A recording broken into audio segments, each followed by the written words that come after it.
جب سے social media پہ منہ سے کیلیں نکالنے والی ویڈیو وائرل ہو رہی ہیں، لگتا ہے پاکستان میں کیلیں بنانے والی فیکٹریاں تمام بند ہو جائیں گی۔ کیا کوئی انسان کا یہ ذہن، باشعور ذہن، یہ قبول کر سکتا ہے کہ منہ سے یا معدے سے کیلیں نکالی جا سکتی ہیں؟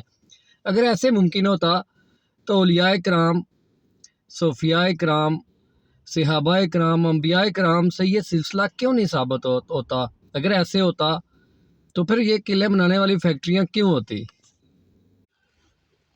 خدا کا خوف کریں ایسے لوگ، وہ لوگ جو ان باتوں پہ یقین کر لیتے ہیں۔ میرا ایک سوال ہے ان سے کہ آپ نماز پڑھتے ہیں، اقامات الہی کو مانتے ہیں، کیا اللہ کے بتائے ہوئے طریقے پر چلتے ہیں؟ اگر چلتے ہوں تو ایسی باتوں پہ کبھی یقین نہ کریں۔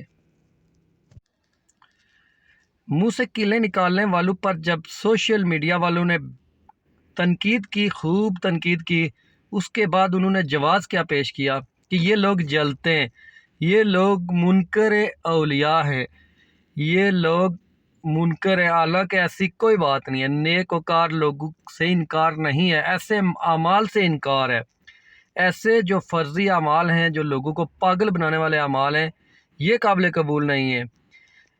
انسان کو ہمیشہ قانون قدرت کے مطابق چلنا چاہیے، یہ قانون قدرت نہیں ہے۔ کسی بھی انسان، حیوان یا کسی بھی ذی روح کے معدے میں یا منہ میں کیلیں نکالنے والا سلسلہ کہیں سے ثابت نہیں ہوتا، اور نہ یہ ممکن ہے۔